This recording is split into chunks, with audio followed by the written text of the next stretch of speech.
बिस्मिल्लाहिर्रहमानिर्रहीम, अस्सलाम वालेकुम। खेलों की खबरों पर तबसरों और तजियों से स्कोर के एक और प्रोग्राम के साथ सैयद याह्या हुसैनी आपकी खिदमत में हाजिर है। पाकिस्तान क्रिकेट टीम के टेस्ट बैट्समैन उमर अकमल के हवाले से क़यास आराइयाँ की जा रही थीं। बात हो रही थी कि उमर अकमल को जो पाकिस्तान सुपर लीग सीज़न 5 2020 से पहले पाकिस्तान क्रिकेट बोर्ड के एंटी करप्शन यूनिट के सामने इसलिए धर लिए गए कि उन्होंने 2 बार उनसे जो मशकूक अफराद ने राब्ते किए उनको एंटी करप्शन यूनिट को रिपोर्ट करने में नाकाम रहे। फिर पाकिस्तान क्रिकेट बोर्ड के ट्राइब्यूनल की जानिब से जो फैसला सामने आया, जस्टिस रिटायर्ड फजल मीरा चौहान का 27 अप्रैल 2020 को, उसके मुताबिक उमर अकमल को 3 साल की यानी 36 महीने की सज़ा दी गई। ख्याल किया जा रहा था कि उमर अकमल के हवाले से जब तफसीली फ़ैसला सामने आएगा तो उसमें सस्पेंडेड सज़ा होगी, जिस तरह माजी में खिलाड़ियों को सस्पेंडेड सज़ा मिलती रही है। लेकिन पाकिस्तान क्रिकेट बोर्ड ने जब 8 मई को बाकायदा तौर पर तफसीली फ़ैसला जारी किया, जिसकी कॉपी उमर अकमल को 7 मई की रात मिली थी, उसके मुताबिक जस्टिस रिटायर्ड फजल मीरा चौहान की 3 साल की जो सज़ा है वो बरकरार रहेगी। मतलब कि अब उमर अकमल के पास 14 दिन का टाइम स्टार्ट हो चुका है। वो अपने वकील के तवस्सुत से पाकिस्तान क्रिकेट बोर्ड से इस हवाले से बात कर सकते हैं और 36 महीने की ये सज़ा किसी हद तक कम हो सकती है।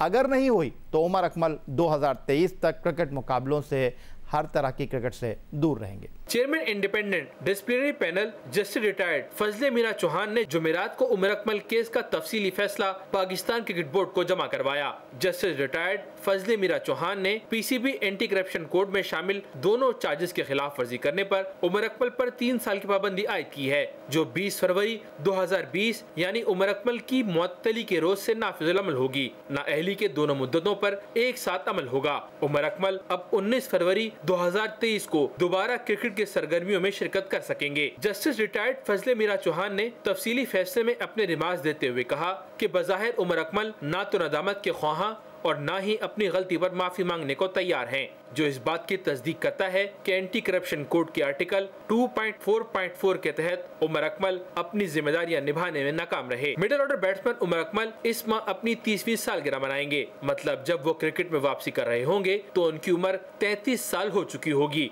उसके बाद भी उनके क्रिकेट में वापसी का दारोमदार उनकी परफॉर्मेंस पर होगा। दुनिया भर में ऐसे क्रिकेटर्स हैं जो पाबंदियां खत्म होने के बाद इंटरनेशनल क्रिकेट में वापस आए और फिर बेहतरीन अंदाज में परफॉर्म भी किया। जराये के मुताबिक उमर अकमल ने 3 साल पाबंदी के खिलाफ अपील का फैसला कर लिया है और इस सिलसिले में अपने वकला से मशवरे भी शुरू कर दिए हैं।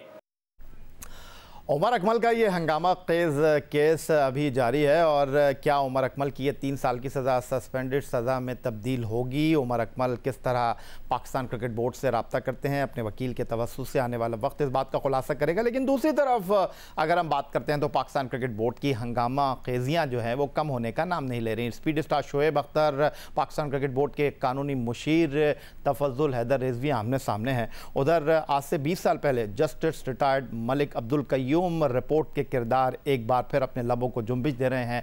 हर रोज़ एक नई कहानी सामने आ रही है और दूसरी तरफ पाकिस्तान क्रिकेट बोर्ड के फ्रंट पर भी मामलात हैं कि थमने का नाम नहीं ले रहे। हंगामा खेज, दिलचस्प और सनसनी खेज Pakistan super league season 5 semifinal और फाइनल अभी तय होना बाकी है। कोरोना वायरस की वबा की वजह से आखिरी मुकाबले हो नहीं सके थे, लेकिन पाकिस्तान सुपर लीग सीज़न 5 में उस वक्त एक नई करवट आई जब यह इंकशाफ हुआ कि पाकिस्तान सुपर लीग सीज़न 5 2020 के जो मैचेस थे वो एक ऐसी वेबसाइट पर दिखाए जा रहे थे जहां लाइव स्ट्रीमिंग पर जुआ खेला जा रहा था।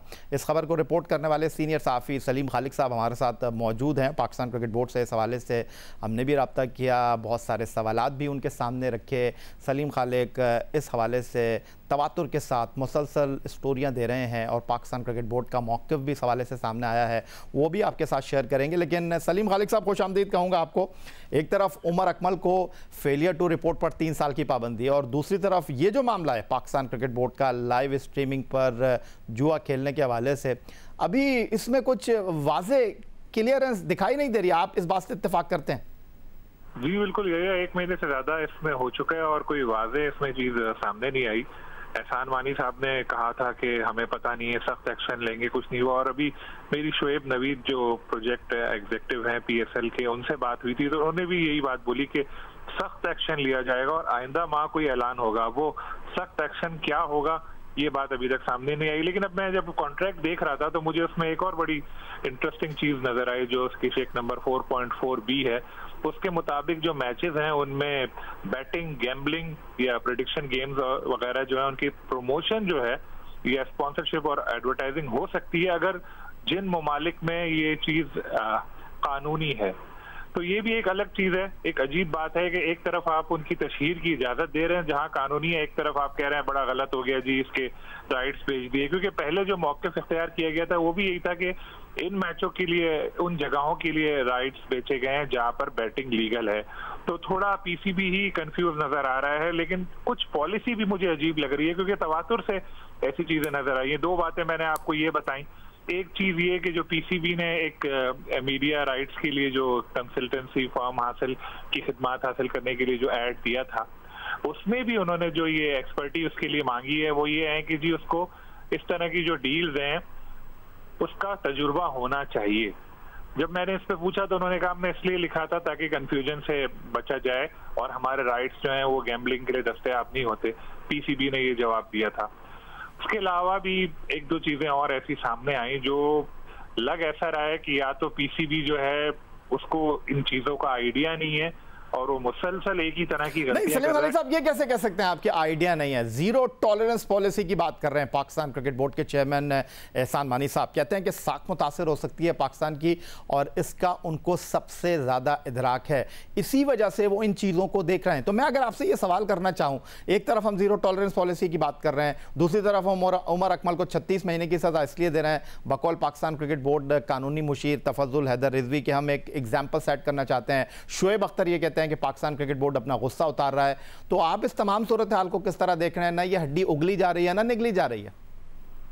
देखिए, क्रिकेटर्स के लिए अलग कानून लग रहा है और बोर्ड ऑफिशियल्स के लिए अलग कानून लग रहा है। क्योंकि आप एक चीज नोट करें कि इस इशू में जो बात हो रही है वो सारा मलबा डाला जा रहा है जो मीडिया पार्टनर है उसके ऊपर कि जी उसने कॉन्ट्रैक्ट किया है।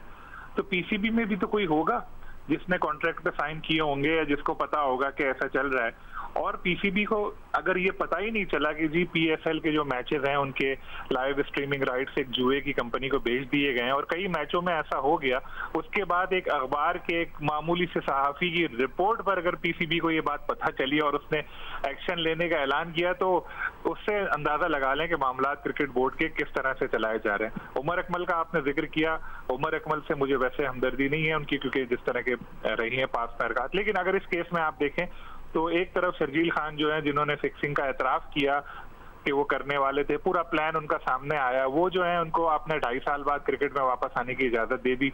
आमिर जो है वो जेल से होकर आए, वो अभी हमारे दोबारा हीरो बन चुके हैं। उमर ने तो आपने जो चार्ज उनके ऊपर 2 लगाए हैं वो ये हैं कि उन्होंने रिपोर्ट नहीं की और उसके बाद उनको 3 साल के लिए बैन कर दिया।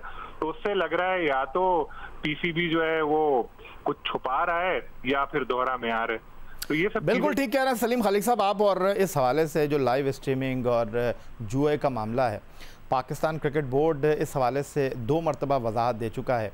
एक आपकी ख़बर पर 23 मार्च 2020 को वजाहत पाकिस्तान क्रिकेट बोर्ड ने एक ईमेल के ज़रिए की, फिर उन्होंने एक वीडियो लिंक शाया किया पाकिस्तान क्रिकेट बोर्ड के सरबराह एहसान मानी साहब का, और उसमें एहसान मानी साहब ने इस हवाले से अपने लोगों को जुम्बिश दी और उन्होंने जो कहा वो ज़रा मैं यहाँ पर आपके साथ शेयर कर लेता हूँ। देखिए, ये अनफॉर्चुनेट बात है, हमारी जो लाइव स्ट्रीमिंग राइट्स थी वो एक offshore company, Singapore based company के पास हैं। उन्होंने इसको सब लाइसेंस कर दिया ऑन टू कंपनी जो बेटिंग बिजनेस में है। जैसे हमें पता चला हमने उनको नोटिस भेजा कि ये आप नहीं कर सकते। 2 दिन बाद या 3 दिन बाद हमने उनको एक सीज एंड डिजिस्ट नोटिस होता है कि अगर आप ये नहीं करेंगे तो हम आपके अगेंस्ट कानूनी कदम लेंगे। और उसके साथ जो हमारे राइट्स होल्डर्स थे जिनने हमसे ये राइट्स लिए थे, उनके साथ हमने बड़ी स्ट्रॉन्ग पोजीशन ली है कि ये आप नहीं कर सकते थे, ये लिंक्ड है टू अ बेटिंग कंपनी, ये हमारी इजाजत के बगैर नहीं कर सकते थे। और उस पर उनसे अभी तक हमारी बात चल रही है। और अगर हमें जो फिक्र है कि वो पाकिस्तान की रेपुटेशन सिर्फ क्रिकेट की नहीं पर मुल्क की बात है, ये पाकिस्तान में बेटिंग इलीगल है, बैंड है, और हम हमारे सब कॉन्ट्रैक्ट्स में हम कभी ये लिखा जाता है कि आप बेटिंग के लिए ये फुटेज इस्तेमाल नहीं कर सकते। ये हमारी बायलैटरल कॉन्ट्रैक्ट्स में है। जो हमारे और ये जो हमारे सब लाइसेंसीज थे PSL के लिए, इसमें उन्हें हमसे आके इजाज़त लेनी थी before they could sail on, वो उन्हें नहीं ली। तो वो अपने ब्रीच में है अपने कॉन्ट्रैक्ट के, और इसको हमने एकदम जैसे हमें पता चला हमने रुकवा दिया। और इस बाकी स्पेकुलेशन है।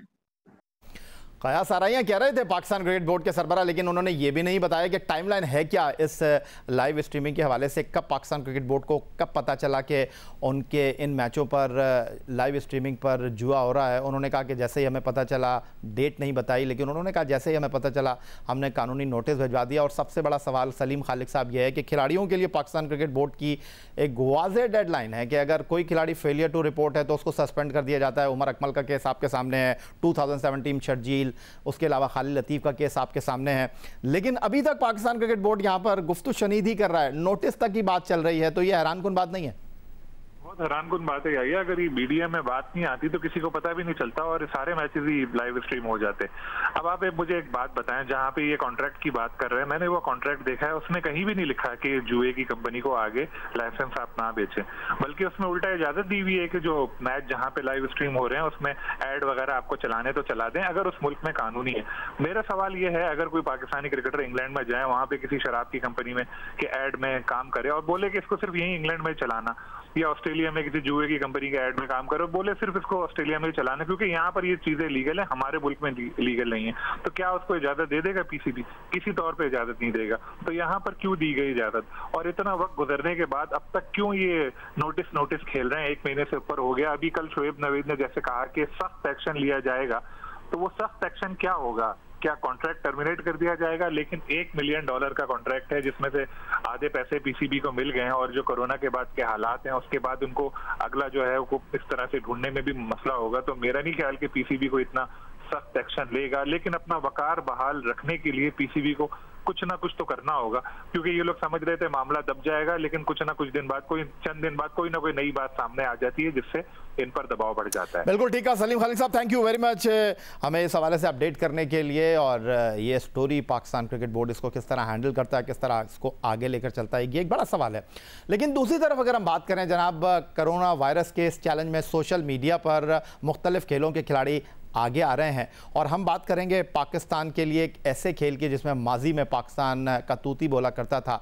स्क्वॉश के खेल की मैं बात करूंगा, और स्क्वॉश के खेल में खिलाड़ियों ने अपनी शर्ट तब्दील करने का चैलेंज दिया है, और वो वीडियो जो है इस वक्त मंजर आम पर आई है। पाकिस्तान की ख़वातीन स्क्वॉश खिलाड़ी हों या पाकिस्तान के मेंस स्क्वॉश खिलाड़ी हों, ये चैलेंज आपके लिए भी है, आप भी इसको एक्सेप्ट कर सकते हैं। कुछ इतना कठिन और मुश्किल है नहीं, लेकिन करके दिखाएं तो दाम माने आपको। बात कर लेते हैं जनाब टोक्यो ओलंपिक्स 2020 की, जो कोरोना वायरस की वजह से इस साल हो नहीं सके, और नई डेट आई है जनाब 2021। और एक मोहतात अंदाजे के मुताबिक बड़ा नुकसान हुआ है जापान को ओलंपिक 2020 न होने की वजह से। और अभी भी इस हवाले से कुछ हतमी तौर पर कहा नहीं जा सकता कि ये ओलंपिक आइंदा साल मुनक्किद होंगे भी या नहीं, क्या सही है? इस हवाले से बात करेंगे। हमें टोक्यो से टेलीफोन लाइन पर ज्वाइन कर रहे हैं जियो न्यूज़ के नुमाइंदे इरफान सिद्दीकी साहब। इरफान सिद्दीकी साहब, खुश आमदीद कहेंगे आपको। और क्या ये बात दुरुस्त है कि 2020 में तो टोक्यो ओलंपिक हो नहीं सके, और 2021 में जब टोक्यो ओलंपिक मुनक्किद होंगे तो उसमें वही मेडल दिए जाएंगे जो कि 2020 में बनाए गए थे, यानी उनके ऊपर 2020 ही लिखा होगा? लेकिन अभी भी ये बात तय नहीं हो पाई है कि अगले साल भी ये ओलंपिक होंगे या नहीं। जी, ये बात बिल्कुल आपकी ठीक है, क्योंकि जितनी तैयारी की गई थी पिछले 4-5 सालों से, जो है ना, नया शहर बन रहे थे, नए स्टेडियम बन रहे थे, 2 लाख लोगों की जो है ट्रेनिंग्स कराई गई थी, जिनको दुनिया भर से जो लोग आने थे उसमें पाकिस्तानी भी थे, उसमें पाकिस्तानियों को भी यहाँ से उन्होंने लिया था एज अ हेल्पर्स के तौर पे। जो फॉरेनर्स को आना था उन्होंने उनको रास्ते बताने थे। बहुत ज़्यादा ट्रेनिंग, 2 लाख उनकी लोगों की ट्रेनिंग कराई गई थी।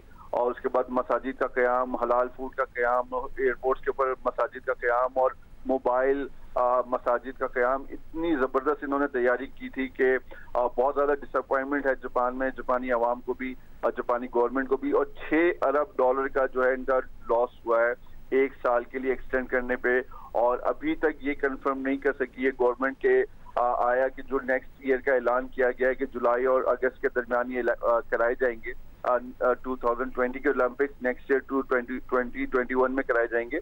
जापानी प्राइम मिनिस्टर ने भी कुछ दिन पहले ही इस बारे में क्लियरिफिकेशन दी है कि हालात को देखते हुए और पैंडेमिक सिचुएशन को देखते हुए ये फैसला किया जाएगा कि आया कि ये ओलंपिक 2021 में कराने ही हैं या इसको मजीद 1 साल के लिए मौखर किया जाए। तो अभी तक कोई हतमी सूरत हाल सामने नहीं आ सकी है। इस हवाले से हतमी सूरत हाल सामने नहीं आ सकी है। टोक्यो ओलंपिक 2020 के हवाले से इरफान सिद्दीकी साहब टोक्यो से टेलीफोन लाइन पर हमारे साथ मौजूद हैं। और टोक्यो ओलंपिक्स 2020 खेलों की दुनिया का सबसे बड़ा मेला, जिसका सबको बड़ा शिद्दत से इंतज़ार था, $6 अरब का एक तखमीने के मुताबिक नुकसान हो रहा है जापानी हुकूमत को। हुकूमत जापान ने कोरोना वायरस की वजह से मंसूख होने वाले ओलंपिक्स 2020 के लिए 23 जुलाई से 8 अगस्त तक की नई तारीखों का ऐलान कर दिया है। ताहम ये भी वाजे कर दिया गया है कि कोरोना वायरस की सूरत हाल ने अगर गंभीर सूरत हाल इख्तियार की तो ये तारीखें मजीद आगे बढ़ाई जा सकती हैं। जापानी मीडिया रिपोर्ट्स के मुताबिक टोक्यो ओलंपिक्स की मनसूखी से जापान को शदीद माली नुकसान का सामना करना पड़ रहा है, जिसका तखमीना $6 अरब से भी ज्यादा लगाया जा रहा है, जबकि बड़ी तादाद में जापानी कारोबारी इदारों को शदीद नुकसान का भी सामना करना पड़ रहा है। जापानी हुकूमत ने टोक्यो ओलंपिक्स 2020 के इनेकाद के लिए अरबों डॉलर्स के अखराजात कर रखे थे, जबकि मुकामी कारोबारी इदारों ने ओलंपिक्स मुकाबलों के लिए आने वाले लाखों सयाहों के लिए भारी अखराजात करके मुख्तलिफ कारोबारी इदारे कायम करके रखे थे। ताहम तवक्को है कि ओलंपिक्स की मनसूखी और 1 साल के लिए आगे बढ़ने के फैसले से कई जापानी कारोबारी इदारे बैंकरप्सी का भी शिकार हो चुके हैं। ताहम जापानी वजीर आजम ने कहा है कि कोरोना वायरस जैसी आलमी वबा को देखते हुए ओलंपिक्स मुकाबलों की मनसूखी मजबूरी थी। तवक्को है कि अगले साल पहले से ज्यादा तवानाई के साथ जापानी हुकूमत ओलंपिक्स मुकाबले मुनक्किद कराएगी। तो टोक्यो ओलंपिक 2020 नहीं हो सके, अगले साल 2021 में ये ओलंपिक मुकाबले हो सकेंगे या नहीं हो सकेंगे। लेकिन दूसरी तरफ $6 अरब का जापानी हुकूमत को टोक्यो ओलंपिक 2020 न होने से नुकसान हुआ है। मिलते हैं एक ब्रेक के बाद।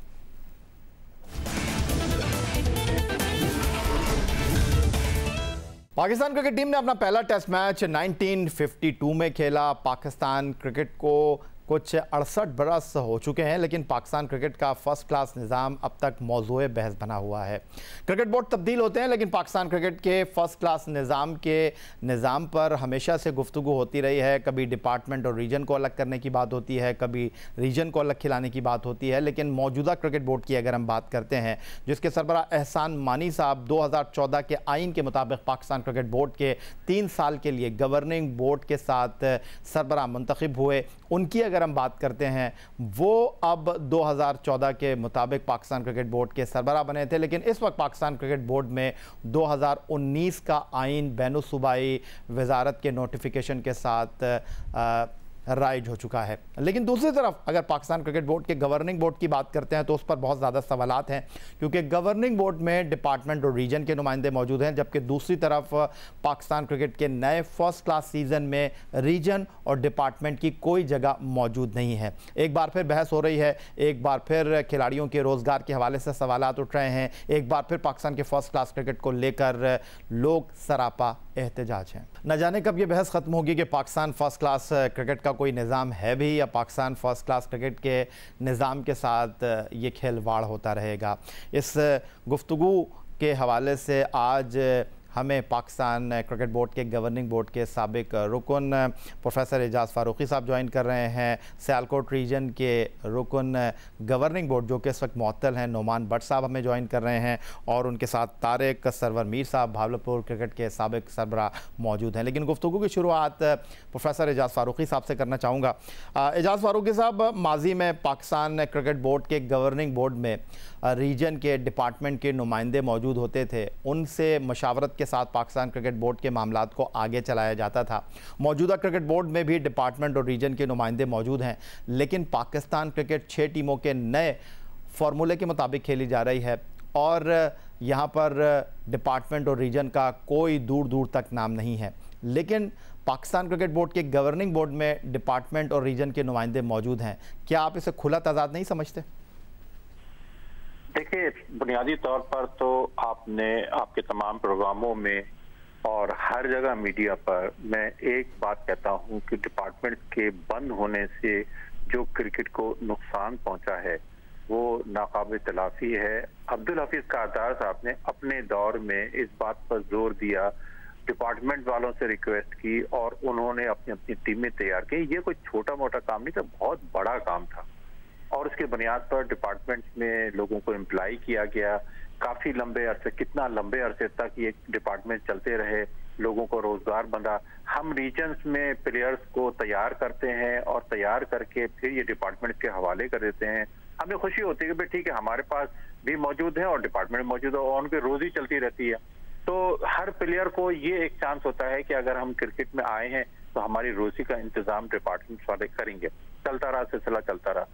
अब जब डिपार्टमेंट्स बंद हुए हैं तो मैं समझता हूं कि जितना नुकसान प्लेयर को हुआ है, और बहुत सी खबरें ऐसी आई हैं, आपने भी देखा, आपने भी उसको हाईलाइट किया कि लोग जो हैं कोई बाइकें चला रहा है, कोई ट्रक चला रहा है। असल में ये बेचारे पढ़े लिखे नहीं होते, उनका सारा फोकस क्रिकेट होता है। अब जब वो डिटैच हुए, डिपार्टमेंट वालों ने हटा दिया इनको, तो इनके पास कोई और चारा नहीं था, तालीम नहीं थी, तो कोई भी दूसरा डिपार्टमेंट वाला इस बुनियाद पर नहीं रख सकता कि भाई आप चूंकि फर्स्ट क्लास प्लेयर हैं, आप चूंकि टेस्ट क्रिकेटर हैं और पाकिस्तान की नुमाइंदगी की है तो हम आपको रख लें। उनको तो अपना बिजनेस चलाना होता है। तो ये चीजें ऐसी होती हैं कि जिसमें बहरहाल पीसीबी को फिर देखना चाहिए और डिपार्टमेंट में जो प्लेयर थे जो बेरोजगार हो गए उसको रिवर्स करना चाहिए। मैं तो बिल्कुल मुतालबा करूंगा कि इस पर सोचा जाए और एक लॉन्ग टर्म प्लानिंग की जाए, क्योंकि इस पर डिपार्टमेंट्स को वापस लाना इतना आसान काम नहीं होगा और इससे जो नुकसान नजर आ रहा है सामने, इसके आगे असरात पड़ेंगे और जो प्लेयर मायूसी प्लेयरों में फैलेगी कि हमारे न होने, हमारे आगे रोजी का कोई इंतजाम नहीं है, तो इसका रिजल्ट ये निकलेगा कि लोग बहुत से पीछे हट जाएंगे और उसका रिजल्ट ये निकलेगा हमें अच्छे खिलाड़ी जो मिलना चाहिए वो नहीं मिल पाते। डिपार्टमेंट्स का जब रेंज बहुत बड़ी होती थी उसकी वजह से तमाम वो खिलाड़ी जो नहीं पाकिस्तान को रिप्रेजेंट कर सकते थे, नहीं फर्स्ट क्लास बन सकते थे, मगर उनकी एक उम्मीद होती थी कि चलो भी डिपार्टमेंट के टीमों को, उनकी टीमों में 20 प्लेयर रखना होते थे, तो वो काफी ऐसे प्लेयर होते थे जो कि फर्स्ट क्लास भी नहीं होते थे। इस उम्मीद पर कि भाई खेलते रहेंगे, शायद उनका चांस बन जाएगा फर्स्ट क्लास का, फिर हो सकता है पाकिस्तान का। और ऐसी कई मिसालें हमारे पास मौजूद हैं कि जिसमें प्लेयरों ने डिपार्टमेंट्स की बुनियाद पर अपने को एक्सेल किया और वो साबित किया उन्होंने कि भाई वो अच्छे खिलाड़ी थे, किसी वजह से उनका सिलेक्शन नहीं हो पाया था। तो एक रेंज बहुत बढ़ जाती है आपके पास। ठीक है, पीएसएल है मगर पीएसएल T20 है, उसके जो भी प्लेयर्स होते हैं उनमें और डिपार्टमेंट का उसकी बराबरी नहीं की जा सकती और उसका मतलब ये हुआ कि डिपार्टमेंट की वजह से जो नुकसान हुआ उसको कवर करना भी पीसीबी की जिम्मेदारी है और उनको देखना चाहिए इस चीज को और कोई ना कोई हल इसका ढूंढना पीसीबी की जिम्मेदारी बनती है। कराची रीजन के साबिक सरबराह सेक्रेटरी प्रोफेसर एजाज फारूकी साहब की यही राय है कि 6 टीमों का जो फार्मूला सामने आया है, पाकिस्तान क्रिकेट बोर्ड को अपने फैसले पर नज़रसानी करनी चाहिए। खिलाड़ियों के जो रोज़गार के मसाइल हैं उनके इदराक के लिए डिपार्टमेंट क्रिकेट की तरफ एक बार फिर देखना चाहिए। लेकिन मैं नोमान भट्ट साहब जो कि सियालकोट रीजन के सरबराह हैं और गवर्निंग बोर्ड में 3 साल का टेन्योर जो है उनका हवा में उड़ गया है, क्योंकि गुज़िश्ता साल उनका मामला जो है वो कोयटा की मीटिंग के दौरान कुछ चेयरमैन के साथ लड़ाई की शक्ल अख्तियार कर गया था और फिर उनको मुअत्तल कर दिया गया। लेकिन उमर अकमल के मामले में जिस तरह पाकिस्तान क्रिकेट बोर्ड मुतहर्रिक रहा और जिस तेज़ी के साथ उनका फ़ैसला सामने आया, नोमान भट्ट का फ़ैसला जो है वो 1 साल से लटका हुआ है। नोमान भट्ट साहब, 1 साल हो गया आपको, गवर्निंग बोर्ड में 3 इजलास हो गए, आप उसमें नुमाइंदे की हैसियत से शामिल नहीं हो सके। मैं आपसे ये जानना चाहता हूँ कि पाकिस्तान क्रिकेट बोर्ड में जो मुंतखब नुमाइंदे हैं, जो अपने रीजन से मुंतखब होकर आते हैं, उनके बगैर क्रिकेट बोर्ड किस तरह चल सकता है?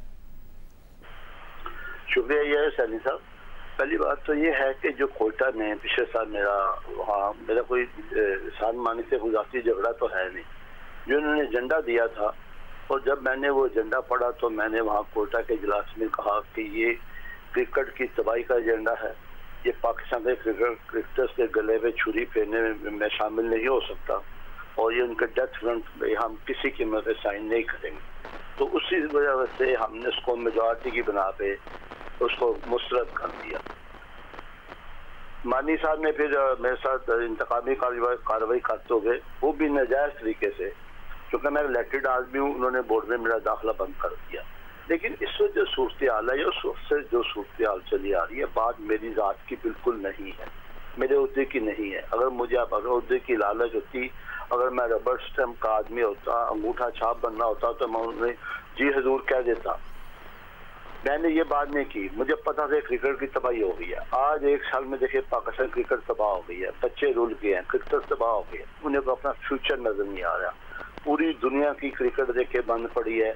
यहाँ ये हमारे पाकिस्तान क्रिकेट बोर्ड वाले उस पैसे से गुल छड़े उड़ा दे। देखिए ये कहाँ का इंसाफ है, जबकि हमारे प्राइम मिनिस्टर भी कहते हैं कि हमने बचत मुहिम करनी है, सब कुछ करना है।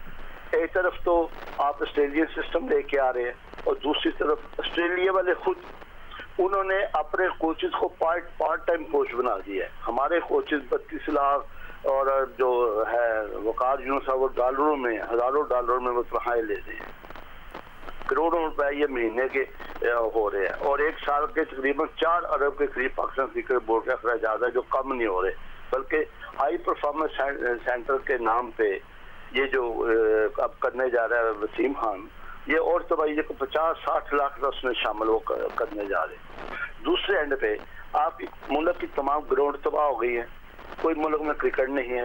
पाकिस्तान जो क्रिकेट बोर्ड है उसकी बुनियाद के 4 पिलर्स है। एक पिलर है उसका क्लब क्रिकेट, दूसरा पिलर है उसका डिस्ट्रिक्ट क्रिकेट एसोसिएशन, तीसरा पिलर उसका रीजनल क्रिकेट एसोसिएशन और चौथा पिलर उसका डिपार्टमेंट। जब आप किसी के घर के 4 पिलर नीचे से निकाल लेंगे तो वो धड़ाम से नीचे आएगा। तो ये मुझे बचते हुए नजर नहीं आ रहे।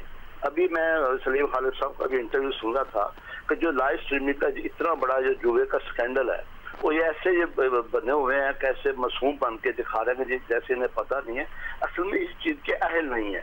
ये मैंने माजरत के साथ मैं फिक्रा नहीं बोलना चाहता, ये चेयरमैन एहसान मानी नहीं है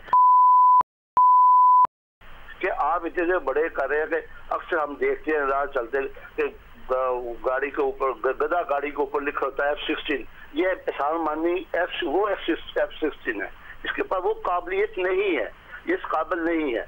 इनके बड़े लंबे चौड़े इनके ऐसे ऐसे खाते खुलेंगे। नोमान भट्ट साहब, ये जो आप बात कर रहे हैं, मैं आपसे यही कहूँगा कि जब गुफ्तगू करें तो तहजीब व तमद्दुन का जो दामन है वो ना हाथ से छोड़ें। बहरहाल आपके अपने शिकवे शिकायतें अपनी जगह मौजूद हैं, लेकिन जब हम डिपार्टमेंट क्रिकेट की बात करते हैं, रीजन क्रिकेट की हम बात करते हैं, तो मीर सुलेमान तालपुर हैं, हैदराबाद रीजन से 2 मरतबा सदर की हैसियत से मुंतखब हुए हैं, वो भी इस हवाले से शिकवे शिकायतें करते हुए दिखाई दे रहे हैं और उन्होंने भी जनाब अपना एक पैगाम दिया है। वो क्या कह रहे हैं वो भी आपके साथ शेयर कर लेते हैं। मैं सबसे पहले आप सब भाइयों को सलाम अर्ज़ करता हूं और उसके साथ ही मैं अपना छोटा सा तारुफ करवा दूं।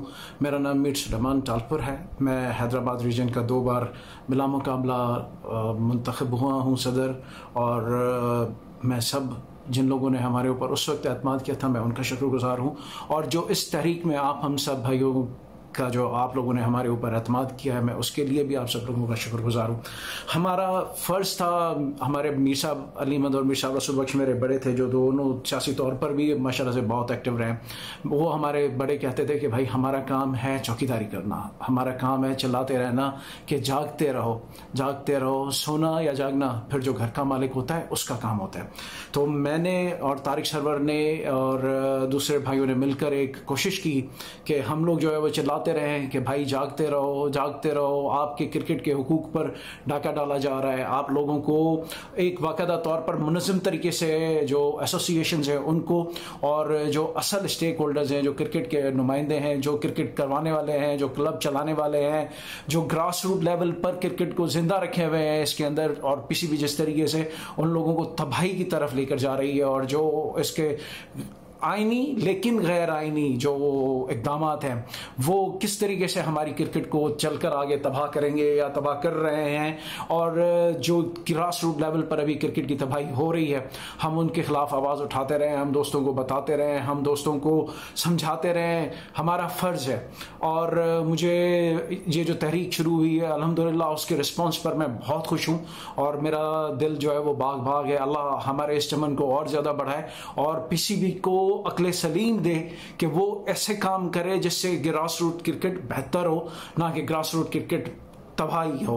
मेरा आप सब लोगों के वो जो बार बार हम कहते हैं कि क्रिकेट की तबाही हो गई, क्रिकेट की तबाही हो गई, तो अक्सर व बेशतर लोग कहते हैं कि क्या क्रिकेट की तबाही हुई है। क्रिकेट में इंटरनेशनल तो सब की सब चल रही है, PSL भी हो रहा है, अंडर 19 भी हो रही है, आपके जो है वो जो उन्होंने 6 रीजन्स बनाई हैं वो भी उनके टूर्नामेंट हो रहे हैं। आखिर ऐसी कौन सी क्रिकेट की तबाही करती है?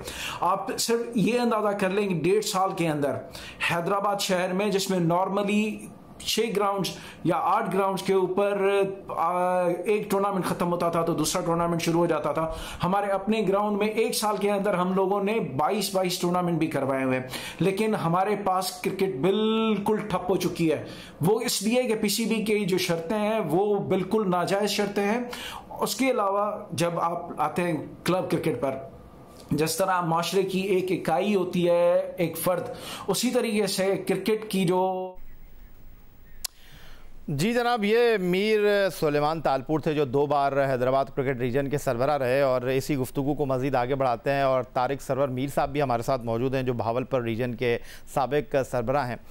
तारिक सरवर मीर साहब, आपने प्रोफेसर एजाज फारूक की गुफ्तगू सुनी, नुमान भट्ट साहब की गुफ्तगू सुनी, मीर सुलेमान तालपुर साहब के शिकवे शिकायतें सुने। आप क्या कहना चाहेंगे? भावलपुर एक ज़माने में ड्रिंग स्टेडियम हुआ करता था, वहाँ पर माजी में पाकिस्तान क्रिकेट खेला है, लेकिन अब भावलपुर से क्रिकेट जब बड़े शहरों का ये हाल है तो वहाँ का हम अंदाज़ा कर सकते हैं। अस्सलाम वालेकुम याहिया साहब, थैंक यू वेरी मच, आपने मुझे अपने प्रोग्राम में इनवाइट किया। तो मैं आपको थोड़ा सा बता दूं कि पाकिस्तान क्रिकेट बोर्ड जब बना तो उस वक्त से लेके आज के दिन तक पहले chairman Iftikhar Hussain Nawab of Indore से लेके एहसान मानी 34th चेयरमैन मिस्टर एहसान मानी साहब, इनके बीच 32 लोग और आए जिन्होंने क्रिकेट की खिदमत की। उनमें जस्टिसेस भी थे, जनरल साहबान भी थे, टेक्नोक्रेट्स, ब्यूरोक्रेट्स, सब लोग आए। जैसे हुकूमत तब्दील होती थी तो हर इदारे का सरबराह हुकूमत अपनी मर्जी से लेके आती थी, तो क्रिकेट बोर्ड में भी इसी तरह। मगर तमाम चेयरमैन्स ने कभी भी ग्रास रूट लेवल पे क्रिकेट को डिस्ट्रॉय नहीं किया। थोड़ी बहुत इंतजामी तब्दीलियों के साथ उन्होंने क्रिकेट बोर्ड को फाल रखा। बड़े बड़े ज़हीन लोग, लेफ्टिनेंट जनरल साहब और नसीम हसन शाह साहब और सारे ना, मगर जब से एहसान मानी साहब आए हैं, इन्होंने पाकिस्तान की क्रिकेट के 72 साला स्ट्रॉन्ग नेटवर्क को डिस्ट्रॉय कर दिया, बिल्कुल खत्म कर दिया, जड़ से उखाड़ दिया।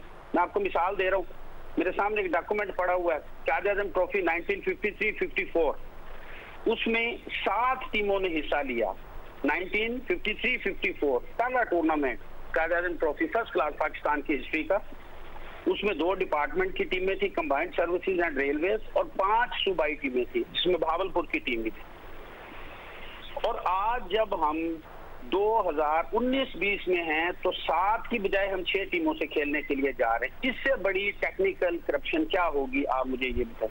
कोई नहीं हो सकती है ये हुसैनी साहब कि 1953 में जब पॉपुलेशन 3-3.5-4 करोड़ थी तो हम 7 टीमों के साथ हमने आगाज किया क्रिकेट का, और हमारा ये डोमेस्टिक का निज़ाम दुनिया में सबसे बेस्ट था जो चल रहा था, मगर इसको डिस्ट्रॉय कर दिया गया। इसी सिस्टम के तहत हमने वर्ल्ड कप जीता, T20 जीती, ICC चैंपियंस ट्रॉफी, अंडर 19, कोई इवेंट ऐसा नहीं जो हमने ना जीता हो। अल्हम्दुलिल्लाह हमारे पास सारी ट्रॉफीज हैं, मगर A से लेके Z तक सारे के सारे सिस्टम को डिस्ट्रॉय कर दिया। यहाँ तक के इंतहाई निचले दर्जे के जो ग्राउंड स्टाफ हैं उनको भी निकाल दिया। ये पहली दफा हो रहा है पाकिस्तान क्रिकेट बोर्ड की हिस्ट्री में कि एक टेक्निकल तरीके से, एक टेक्निकल करप्शन के तरीके से आपने किस तरह क्रिकेट बोर्ड को नुकसान पहुंचाया है। हाईएस्ट ऑफिशियल्स मिलियंस में सैलरी ले रहे हैं, और जो ग्राउंड स्टाफ था 244 लोग, उनको निकाल दिया गया। अब एक छोटी सी मिसाल मैं आपको दे रहा हूँ, रमजान मुबारक का महीना है, लोगों के चूल्हे ठंडे हो चुके हैं, हम लोग ग्रास रूट लेवल से आए हुए हैं, हम लोग अपने हाथों से ग्राउंड्स में काम करते हैं, जितने भी रीजन के लोग। 244 ग्राउंड स्टाफ के मुलाजमीन की तनख्वाहें 1 महीने की वसीम खान साहब की तनख्वाह से कम है। ठीक है, बहुत शुक्रिया आपका तारिक सरवर मीर साहब, बहुत शुक्रिया आपका नुमान भट्ट साहब, बहुत शुक्रिया आपका प्रोफेसर एजाज फारूकी साहब, मीर सुलेमान तालपुर साहब की भी इस हवाले से आपने गुफ्तगू सुनी। लेकिन वक्त हमें फ़िलहाल इस बात की इजाज़त नहीं दे रहा कि इस गुफ्तगू को हम मज़ीद आगे लेकर चलें। लेकिन हम पाकिस्तान क्रिकेट बोर्ड के सरबराह एहसान मानी साहब से भी यही कहेंगे कि वो आएँ और अपना मौक़िफ़ दें। और जो उन पर तनकीद हो रही है कि पाकिस्तान क्रिकेट के निज़ाम को उन्होंने ख़राब किया है, लोगों को बेरोज़गार किया है, वो चीज़ों को ठीक करना चाहते हैं तो आकर इस प्लेटफॉर्म पर इन सवालों के जवाब दे सकते हैं। फ़िलहाल आज के इस प्रोग्राम में इतना ही। आप ट्विटर पर मुझे फॉलो कर सकते हैं, फेसबुक पर हमारा पेज score.geo न्यूज़, और आप हमें ईमेल कर सकते हैं score@geo.tv पर। इस दुआ, इस उम्मीद, इस तवक्को के साथ कि पाकिस्तान में खेल और खिलाड़ी तरक्की करते रहें, सैयद याहिया हुसैनी को स्कोर की पूरी टीम के साथ अगले प्रोग्राम तक के लिए इजाज़त दीजिए। अल्लाह हाफ़िज़।